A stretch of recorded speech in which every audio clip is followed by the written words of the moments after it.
أعوذ بالله من الشيطان الرجيم. بسم الله الرحمن الرحيم. وأشهد أن لا إله إلا الله وحده لا شريك له وأشهد أن محمدًا عبده ورسوله. أما بعد فإن خير الحديث كتاب الله وخير الهدي هدي محمد صلى الله عليه وسلم وشر الأمور محدثاتها وكل محدثة بدعة وكل بدعة ضلالة وكل ضلالة في النار.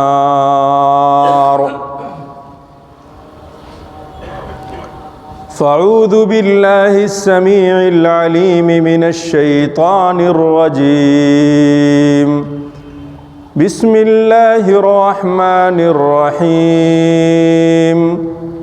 يا أيها الذين آمنوا اتقوا الله حق تقاته ولا تموتن إلا وأنتم مسلمون. يا أيها الناس اتقوا ربكم الذي خلقكم من نفس واحدة وخلق منها زوجها وبث منهما رجالا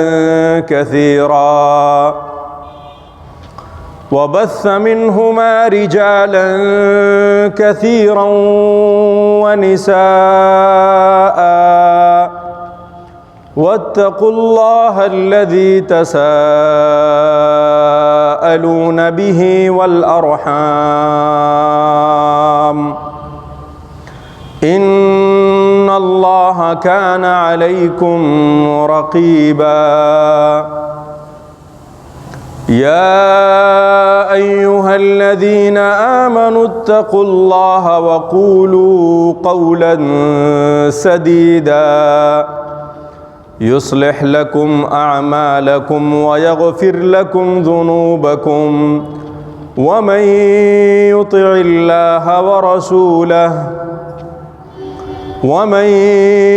الله ورسوله فقد فاز فوزا عظيما.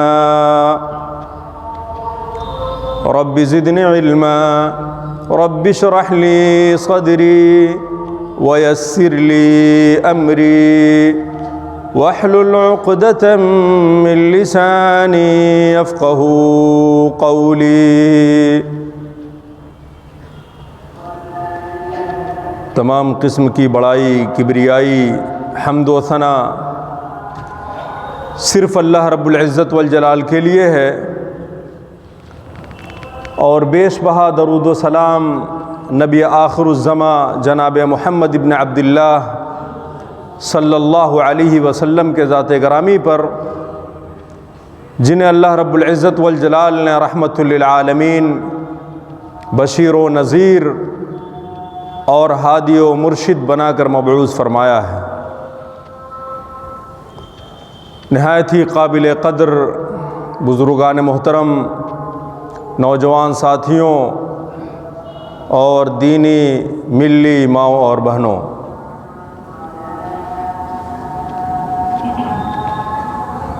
اللہ رب العزت والجلال نے قرآن کریم کے اندر سال کے مہینوں کی تقسیم کے حوالے سے سورہ توبہ کے اندر ارشاد فرمایا ہے کہ ان عدت الشہور عند اللہ 12 شہرا فی کتاب اللہ یوم خلق السماوات والارض منها 4 حرم ذالک الدین القیم فلا تظلموا فیہن انفسکم۔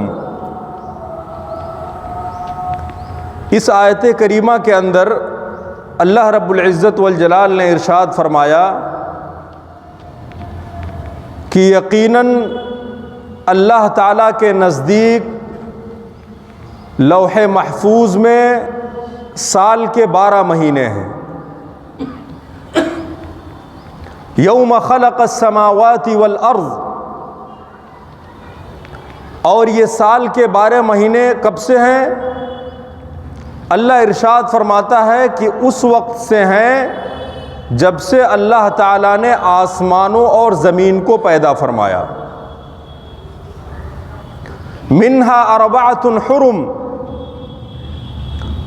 اور ان 12 مہینوں میں سے 4 مہینے حرمت والے ہیں۔ ذالک الدین القیم، اللہ ارشاد فرماتا ہے کہ یہی سیدھا راستہ ہے۔ فلا تظلموا فیہن انفسکم، چنانچہ تم لوگ اپنے جانوں پر ظلم نہ کرو۔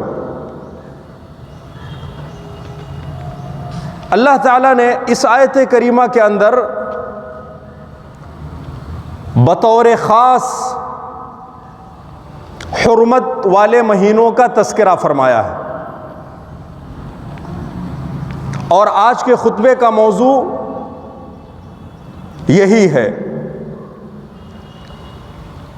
قرآن کریم کے دیگر مقامات پر آپ یہ جاننے کی کوشش کریں گے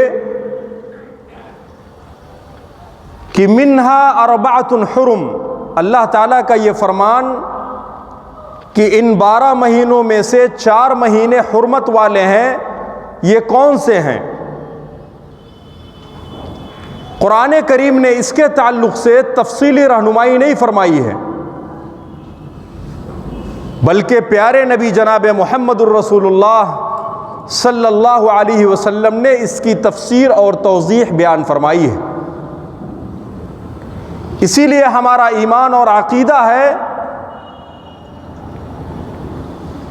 کہ قرآن کریم کو پیارے نبی صلی اللہ علیہ وسلم کے فرامین کے بغیر نہیں سمجھ سکتے۔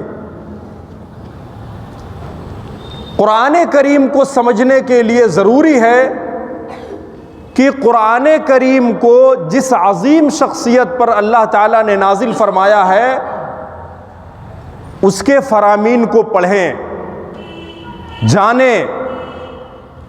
چنانچہ اس تعلق سے اللہ کے رسول صلی اللہ علیہ وسلم نے ارشاد فرمایا، بخاری شریف کی روایت ہے کہ السنۃ 12 شہرا، سال کے 12 مہینے ہیں، ان میں سے 4 مہینے حرمت والے ہیں، ثلاثۃ متوالیات، اور ان 4 مہینوں میں سے 3 مہینے ایسے ہیں جو لگاتار ہیں، پے در پہ ہیں۔ وہ 3 مہینے کون سے ہیں؟ اللہ کے رسول صلی اللہ علیہ وسلم نے ارشاد فرمایا، کہا کہ وہ ذی القعدہ کا مہینہ ہے، حج سے پہلے والا مہینہ۔ دوسرا مہینہ حرمت والا کون سا ہے؟ ذی الحجہ کا مہینہ ہے، جس کو ہم لوگ قربانی یا حج والے مہینے کے نام سے جانتے اور یاد کرتے ہیں۔ تیسرا مہینہ محرم الحرام کا مہینہ ہے، جو اسلامی کیلنڈر کا سب سے پہلا مہینہ ہے۔ پیارے نبی صلی اللہ علیہ وسلم نے ارشاد فرمایا، کہا کہ 3 مہینے پے در پہ ہیں، لگاتار ہیں، ذی القعدہ، ذی الحجہ اور محرم الحرام۔ ایک مہینہ ایسا ہے جس کے بارے میں آپ نے کہا کہ رجب مضر بین جمادہ و شعبان، ایک مہینہ ایسا ہے جو شعبان اور جمادی الثانی کے بیچ میں آتا ہے، جس کا نام ہے رجب جس مہینے سے ہم گزر رہے ہیں، جو مہینہ ہم سے رخصت ہونے والا ہے، یہ مہینہ جو شعبان سے پہلے آتا ہے، یہ حرمت والا مہینہ ہے۔ اور آج کے خطبے میں اسی رجب کے حوالے سے دو چند باتیں آپ کے سامنے رکھی جائیں گی۔ زمانے جاہلیت میں اس مہینے کی لوگ بڑی تعظیم کرتے تھے، اس کے تقدس کا حد سے زیادہ خیال کرتے تھے، اور اس کی تعظیم میں حد سے زیادہ مبالغہ آرائی سے بھی کام لیتے تھے۔ یہ زمانے جاہلیت کی بات۔ اسی لیے اللہ کے رسول صلی اللہ علیہ وسلم نے اس حدیث کے اندر جہاں مہینوں کا تذکرہ فرمایا اور اس کا نام لیا کہ حرمت والا مہینہ ذی القعدہ کا ہے، ذی الحجہ کا ہے، محرم الحرام کا ہے، وہیں اس مہینے کے ساتھ ایک لفظ کا اضافہ فرمایا، اور وہ کیا ہے؟ مضر۔ یہ نہیں کہا کہ صرف رجب کا مہینہ، بلکہ کہا رجب مضر۔ اسی لیے آپ اسلامی کیلنڈر کو جب دیکھیں گے تو وہاں اس مہینے کے ساتھ اس لفظ کا بھی ذکر کیا جاتا ہے۔ آخر کیا وجہ ہے اللہ کے رسول صلی اللہ علیہ وسلم نے اس کے ساتھ اس لفظ کا اضافہ فرمایا؟ در حقیقت زمانے جاہلیت میں یہ ایک قبیلے کا نام تھا مضر، جو دیگر قبائل کے بنسبت رجب کے مہینے کی حد سے زیادہ تعظیم کرتے تھے، اور اس مہینے کی حرمت کا خاص خیال رکھتے تھے۔ اسی لیے اللہ کے رسول صلی اللہ علیہ وسلم نے اس مہینے کا تذکرہ اس قبیلے کے نام سے کیا۔ اور ظاہر سی بات ہے، کوئی بھی چیز خواہ وہ عبادات سے تعلق رکھتی ہوں یا معاملات سے یا اس کے علاوہ دیگر کسی بھی چیز سے، اگر ہم اس کے اندر مبالغہ آرائی سے کام لیں تو شریعت کی نگاہ میں یہ ممدوح نہیں ہے، قابل تعریف نہیں ہے۔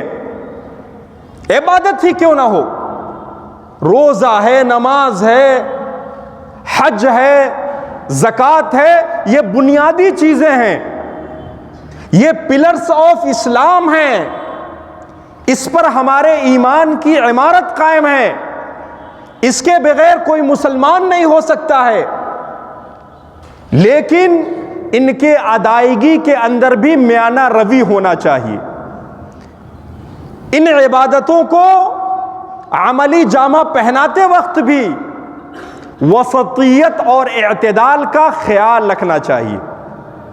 اسی لیے اللہ رب العزت والجلال نے پیارے نبی کے ان امتیوں کو امت وسط کہا ہے، خیر امت کہا ہے، اور بھی بہت سارے القاب سے ملقب کیا ہے، جس سے پتہ یہ چلتا ہے کہ ہماری یہ شان ہے کہ ہم ہر میدان میں، ہر مجال میں، ہر فیلڈ میں وسطیت اور اعتدال سے کام لیتے ہیں، میانہ روی سے کام لیتے ہیں، کیونکہ اللہ رب العزت والجلال نے ہمیں یہ تمغہ دیا ہے اور ہماری یہ پہچان بتائی ہے کہ وَجَعَلْنَاكُمْ أُمَّةً وَسَطًا، ہم نے تمہیں امت وسط بنایا، اور کہا كُنْتُمْ خَيْرَ أُمَّةٍ، ہم نے تمہیں بہترین امت بنایا ہے۔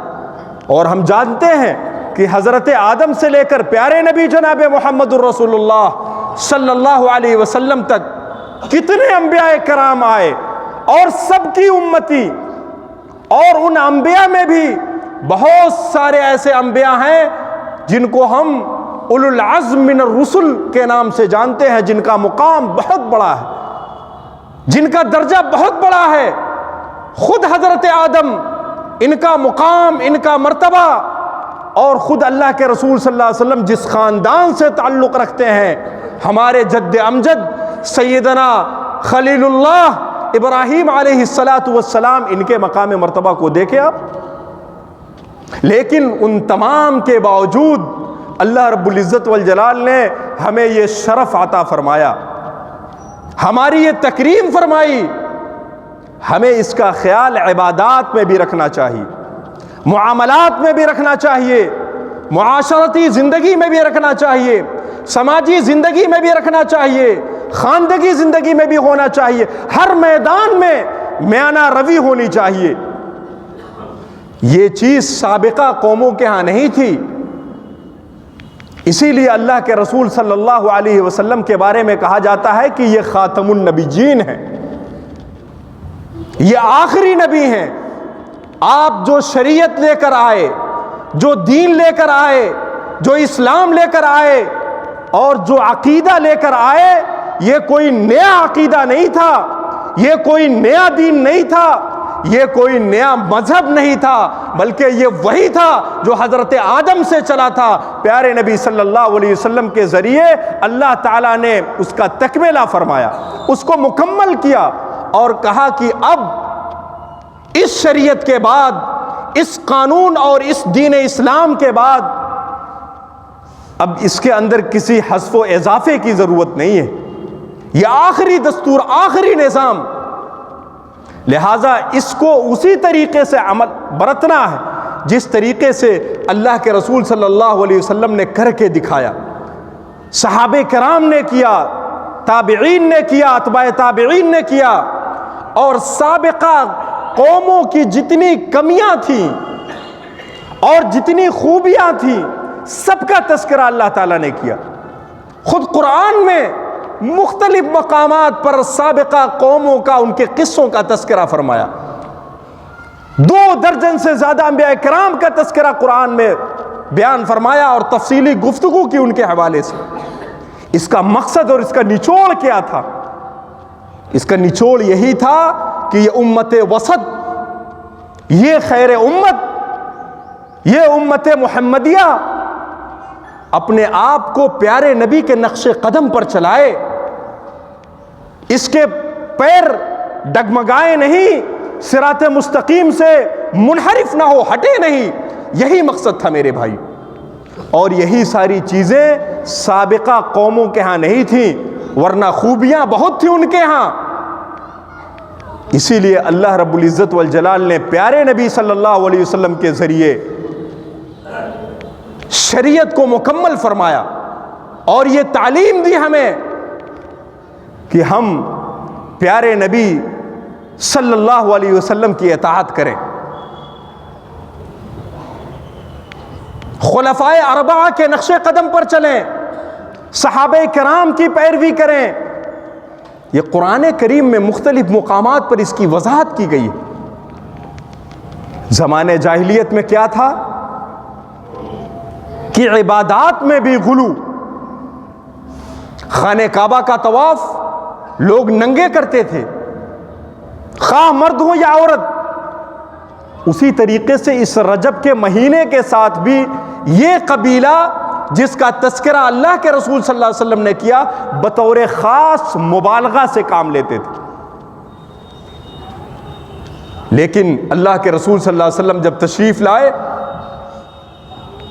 تو انہوں نے ان 4 مہینوں کی حرمت کو باقی رکھا،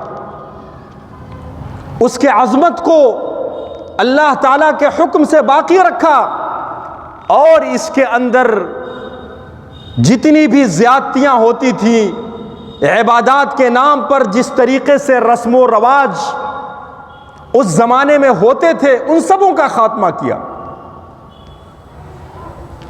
اسی لیے قرآن کریم میں اللہ رب العزت والجلال نے پیارے نبی صلی اللہ علیہ وسلم کو مخاطب کرتے ہوئے کہا کہ یسألونک عن الشہر الحرام قتال فیہ قل قتال فیہ کبیر۔ کہا کہ لوگ آپ سے اشہر الحرم کے بارے میں، حرمت والے مہینے کے بارے میں پوچھتے ہیں کہ کیا اس مہینے کے اندر جنگ و جدال کرنا کیسا ہے؟ آپ کہہ دیجئے قتال فیہ کبیر، ان حرمت والے مہینوں کے اندر جنگ و جدال کرنا بہت بڑا گناہ اور بہت بڑا پاپ ہے۔ یہ قرآن کریم کے اندر رب العزت والجلال نے ارشاد فرمایا۔ اسی لیے سورہ توبہ کے آیت میں اللہ رب العزت والجلال نے اشہر حرم کے تذکرے کے بعد کہا کہ فلا تظلموا فیہن انفسکم، تم لوگ ان مہینوں کے اندر اپنے جانوں پر ظلم نہ کرو۔ اور ہم سب جانتے ہیں کہ ظلم اپنے اندر بہت ساری چیزوں کو سمیٹے ہوا ہے، ظلم کا دائرہ بہت وسیع ہے۔ اللہ رب العزت والجلال نے اس آیت کریمہ کے اندر کیا کہا؟ کہا کہ اپنے جانوں پر ظلم نہ کرو، اپنے نفس پہ ظلم نہ کرو، بطور خاص ان 4 مہینوں کے اندر۔ ان میں سے یہ رجب کا مہینہ ہے جس کے چند ایام باقی رہ گئے۔ کہا اس مہینے کے اندر ظلم نہیں ہونا چاہیے۔ اور ظلم کے بہت سارے معنی مفسرین کرام نے ذکر کیا، میں اس کے تفصیل میں نہیں جانا چاہتا، میں صرف یہ بتانا چاہتا ہوں میرے بھائیوں اور دوستو کہ ہمیں اسلامی تعلیمات کو اپنانا چاہیے۔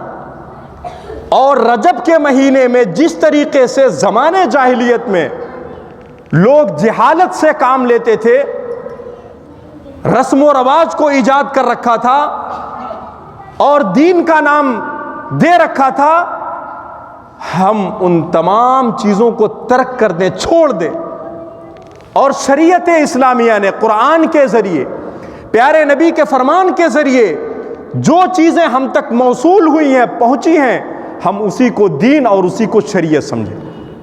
یہ رجب کا مہینہ، اس میں کوئی شک کی بات نہیں ہے کہ یہ تقدس کا مہینہ ہے۔ یہ رجب کا مہینہ جس مہینے سے ہم گزر رہے ہیں، یہ تعظیم کا مہینہ ہے، یہ حرمت والا مہینہ ہے۔ اس مہینے کی توقیر ہونی چاہیے، اس مہینے کی تعظیم ہونی چاہیے، لیکن اسلامی دائرے میں ہونی چاہیے۔ شریعت اسلامیہ نے جن چیزوں سے منع فرمایا، اسی کے مطابق ہمیں ان مہینوں کو بطور خاص رجب کے مہینے کو گزارنا چاہیے۔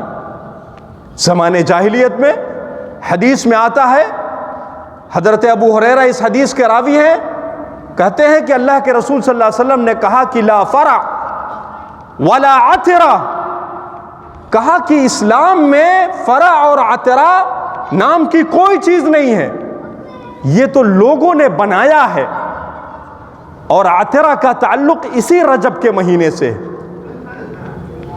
ان دونوں لفظ کا کیا مفہوم ہے؟ اللہ کے رسول صلی اللہ علیہ وسلم نے کیوں کہا کہ اسلام سے اس کا تعلق نہیں ہے؟ میرے بھائیوں، زمانے جاہلیت میں لوگ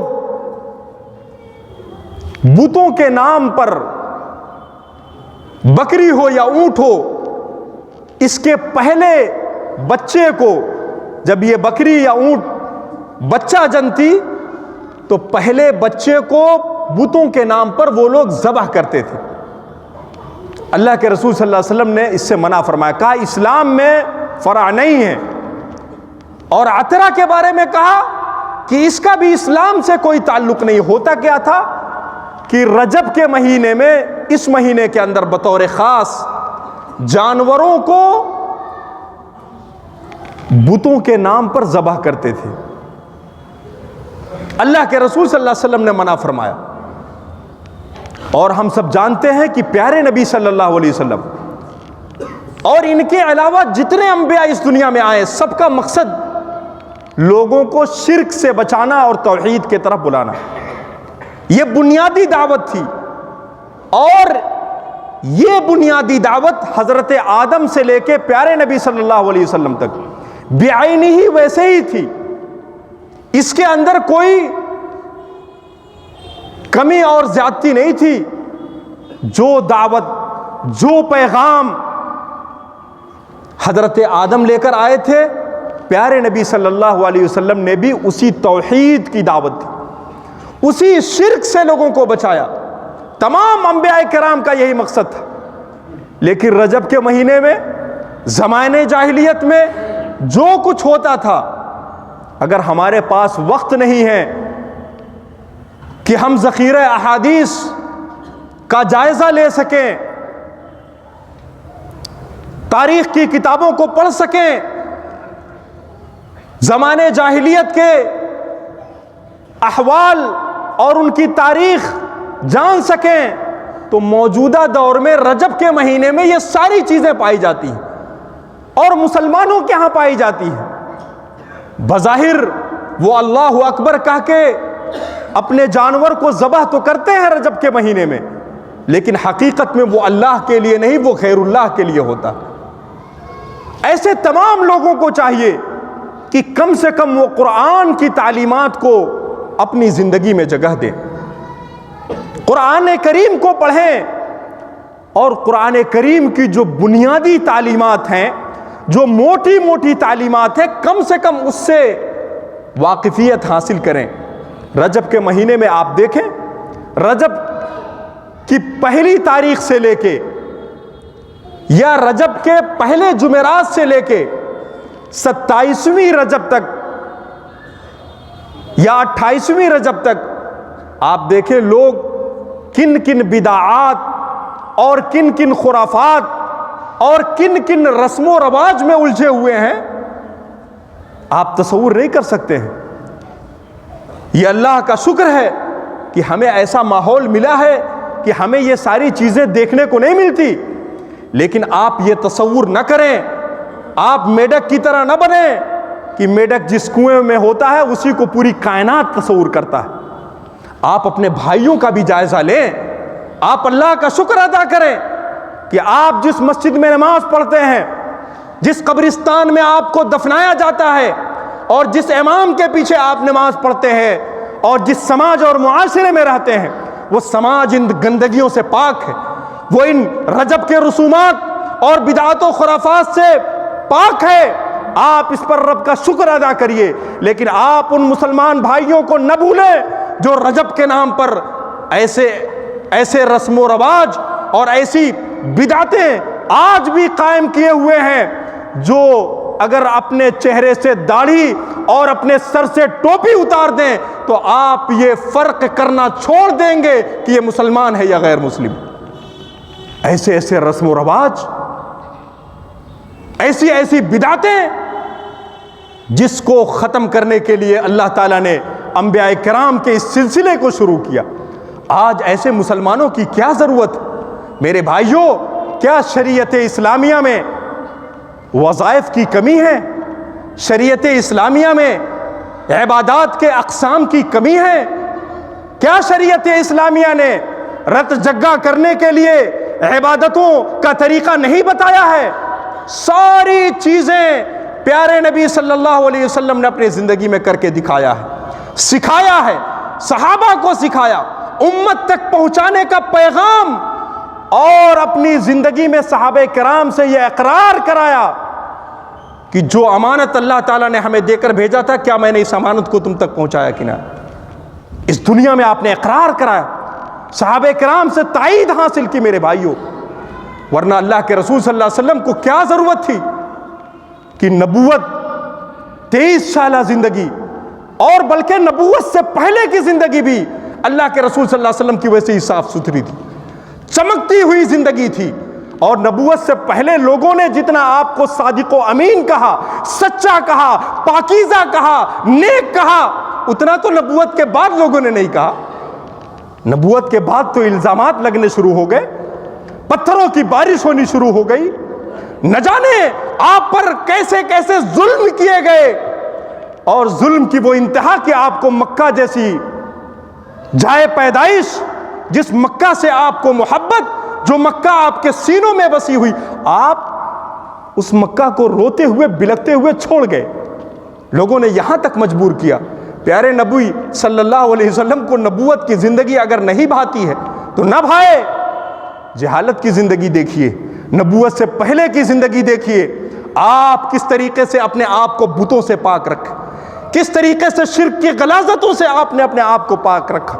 دنیا کی تمام غلاظتوں سے اللہ تعالیٰ نے نبی پاک کو نبوت سے پہلے پاک رکھا، اور نبوت کے بعد کی زندگی 23 سالہ زندگی، 63 سال بطور خاص نبی بنانے کے 23 سال تک آپ نے جو محنت اور کاوش کی، کیا یہ محنت، یہ کوشش اور یہ کاوش جب آپ مرض الموت میں مبتلا تھے، آپ پریشان تھے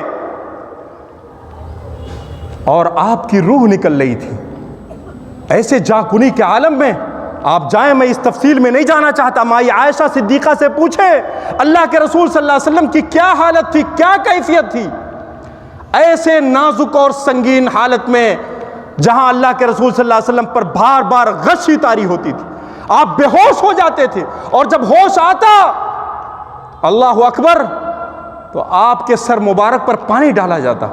ایسے نازک اور سنگین حالت میں اللہ کے رسول صلی اللہ علیہ وسلم کو کیا ضرورت تھی کہ آپ کہتے الصلاۃ الصلاۃ وما ملکت ایمانکم، کیا ضرورت تھی ایسے نازک وقت میں کہنے کی لعن اللہ الیہود والنصارى اتخذوا قبور انبیائہم مساجدا۔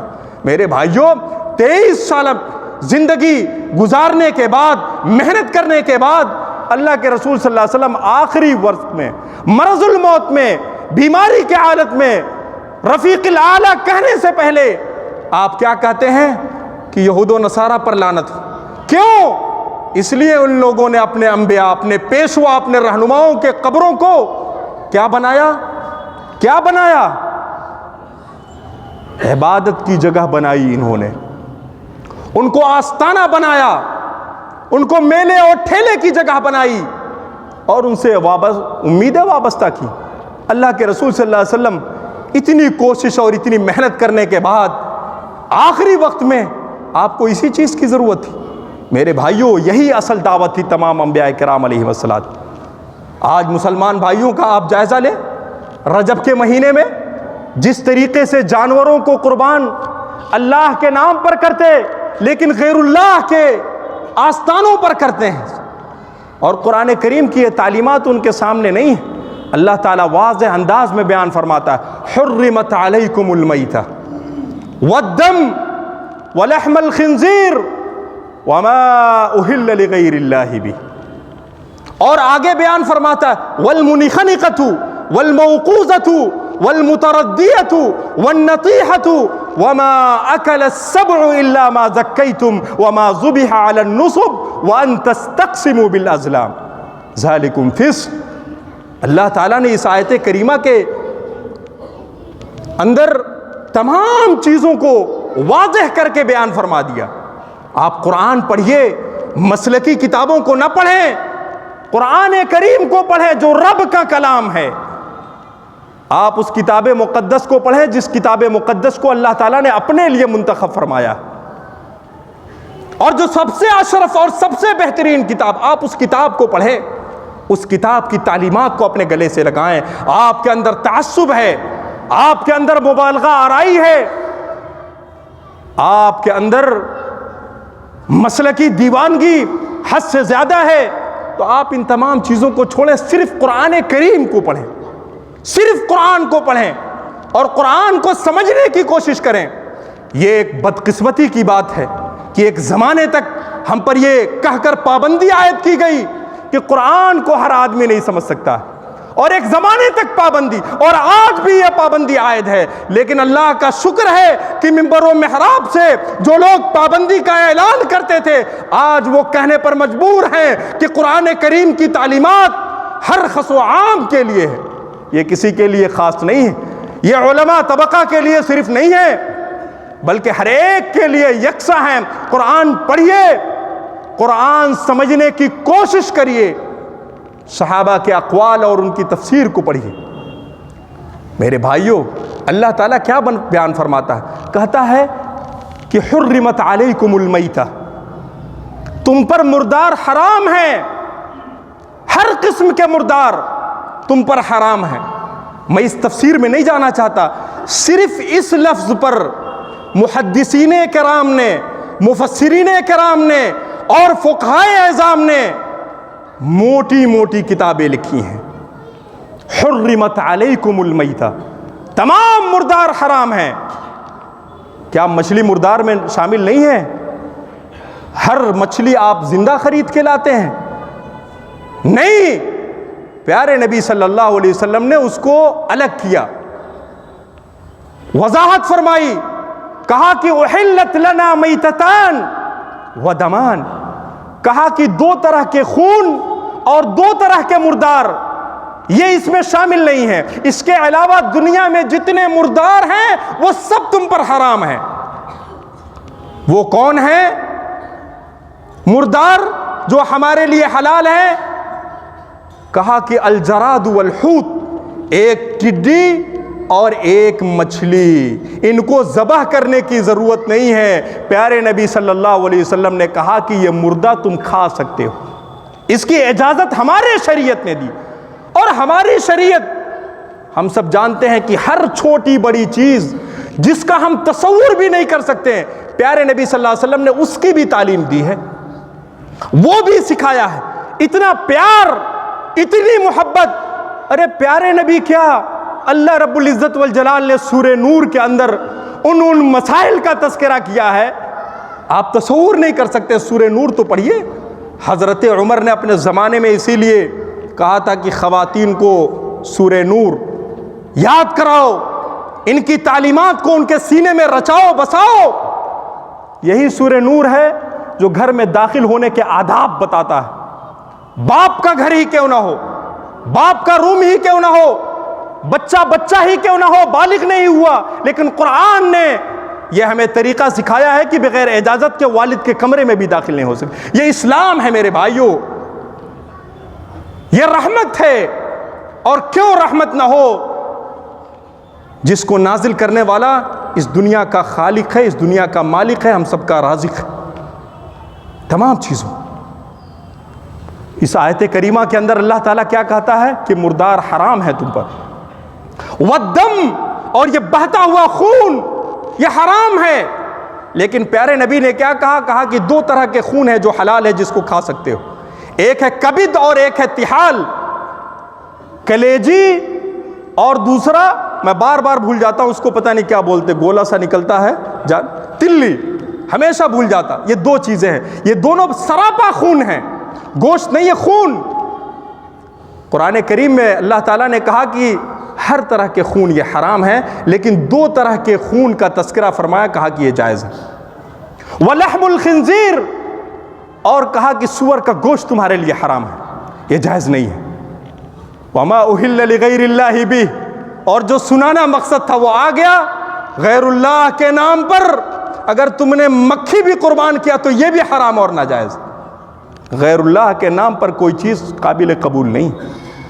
ارے غیر اللہ تو غیر اللہ، اگر آپ ان مقامات پر اپنے جانور کو لے جا کر ذبح کر رہے ہیں اللہ کے نام پر، جو مقامات شک کے نگاہ سے دیکھے جاتے ہیں، تو ایسی جگہوں پر بھی اللہ کے نام پر جانوروں کو قربان کرنا حرام۔ اللہ کے رسول صلی اللہ علیہ وسلم کے پاس ایک آدمی آیا، حضرت ثابت بن ضحاک بیان فرماتے ہیں، کہا اللہ کے رسول صلی اللہ علیہ وسلم میں نے نظر مانی ہے۔ کیا نظر مانی ہے؟ کہ میں جانور قربان کروں، ایک اونٹ قربان کروں۔ ہائے ہائے، پیارے نبی پہ قربان جائیں۔ اللہ کے رسول صلی اللہ علیہ وسلم نے نہیں کہا کہ جب تم اللہ کے نام پر اونٹ قربان کرنے کی نظر مانگتے ہو تو اس سے بڑی بات کیا ہو سکتی ہے، اس سے اچھی بات کیا ہو سکتی ہے، اس سے پیاری چیز کیا ہو سکتی ہے، رب کے نگاہ میں اس سے زیادہ محبوب کیا عمل ہو سکتا ہے جو اس کے نام پر خون بہایا جائے۔ اللہ کے رسول صلی اللہ علیہ وسلم نے یہ باتیں نہیں کی، بلکہ الٹے پوچھا اس سے، کیا کہا؟ کہا کہ تم جس مقام پر اس اونٹ کو ذبح کرنے کے لیے نظر مانے ہو، حل فیہا وثن من اوثان الجاہلیت یعبد، کیا زمانے جاہلیت میں اس مقام پر لوگ بتوں کی پوجا کرتے تھے؟ پوچھا، کہا نہیں، تو آپ خاموش نہیں رہے، بلکہ پھر پوچھا آپ نے، کہا کہ وحل فیہا عید من اعیادہم، کیا لوگ زمانے جاہلیت میں اس مقام پر میلے اور ٹھیلے اور عرس و جلوس لگاتے تھے؟ کہا نہیں، کہا اوفی بنظری۔ جب اس نے کہا کہ ایسا کوئی معاملہ نہیں ہے تو کہا کہ اپنی نظر کو پورا کرو۔ کیوں؟ اس لیے کہ جو نظر مانی جاتی ہے اسے پورا کرنا چاہیے۔ اگر اس کے اندر اللہ کی معصیت نہیں ہے، اللہ کی نافرمانی نہیں ہے، یا آپ نے ایسی نظر مانی جو انسان کے طاقت کے باہر ہے، تو پیارے نبی صلی اللہ علیہ وسلم نے کہا کہ پھر اس نظر کو پورا نہیں کیا جائے۔ جیسے کسی نے نظر مان لیا کہ میں ہوا میں اڑتے ہوئے آسمان پر چلا جاؤں گا۔ آج تو نوجوان بڑے عشق کے شکار ہیں نا، دیکھتے نہیں قطب مینار سے کتنے عاشق نیچے چلے آئے، جامع مسجد کی سیڑھیوں پر پابندی لگائی گئی. ارے بڑے عشق اور منچلے اس زمانے میں بھی گھوم رہے ہیں, نظر ایسی ایسی مانگ لاتے ہیں, کہتے ہیں ہم تارا توڑ لائیں گے اور ستارہ زمین پر لا کے کھڑا کر دیں گے. کہا کہ ایسی اگر تم نے نظر مانگی تو یہ انسان کے بس کی نہیں ہے, اور ایسی نظروں کو پورا نہیں کرنا ہے. پیارے نبی صلی اللہ علیہ وسلم نے بیان فرمایا. میرے بھائیوں اور دوستوں, اس آیت کریمہ کے اندر, یہ لمبی آیت کریمہ ہے, آپ اس کو پڑھیں. آگے اللہ رب العزت ارشاد فرماتا ہے, کہتا وما احل لغیر اللہ بھی, اور کیا بیان فرمایا, کہا والمنخنقۃ, کہا وہ جانور جو گلا گھٹ کے مر جائے اس کا گوشت نہ کھانا. والموقوذہ, یہ وہ جانور جو چوٹ لگنے سے مر جائے اس کا گوشت نہیں کھا سکتے. والمتردیہ, یا وہ جانور جو گر کے مرے, پہاڑ سے گر کے مرے, کنویں میں گر کے مرے, کہیں بھی گر کے مرے, ایکسیڈنٹ میں مر جائے, کہا اس کا گوشت نہ کھانا. والمتردیہ والنطیحہ, اور ایسے جانور کا گوشت بھی نہ کھانا جو آپس میں لڑ کے اور ایک دوسرے کو سینگ مار کے یہ مر جائے, اس کا بھی گوشت نہ کھانا. وما اکل السبع الا ما ذکیتم, اور ایسے جانور بکرا بکری کا گوشت نہ کھانا جس کو کوئی درندہ چیڑ پھاڑ کھا جائے, الا یہ کہ مرنے سے پہلے اگر تم اسے ذبح کر لے جاؤ.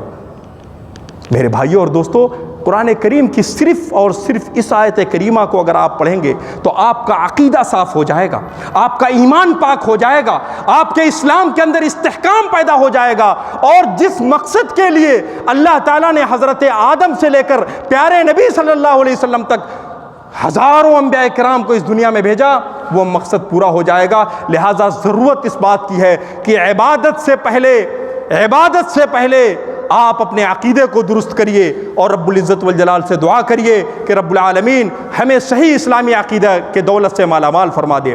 جب تک ہمیں زندہ رکھ, صحیح اسلامی عقیدے پر زندہ رکھ, اور جب ہمارا خاتمہ ہو تو خاتمہ بالخیر ہو.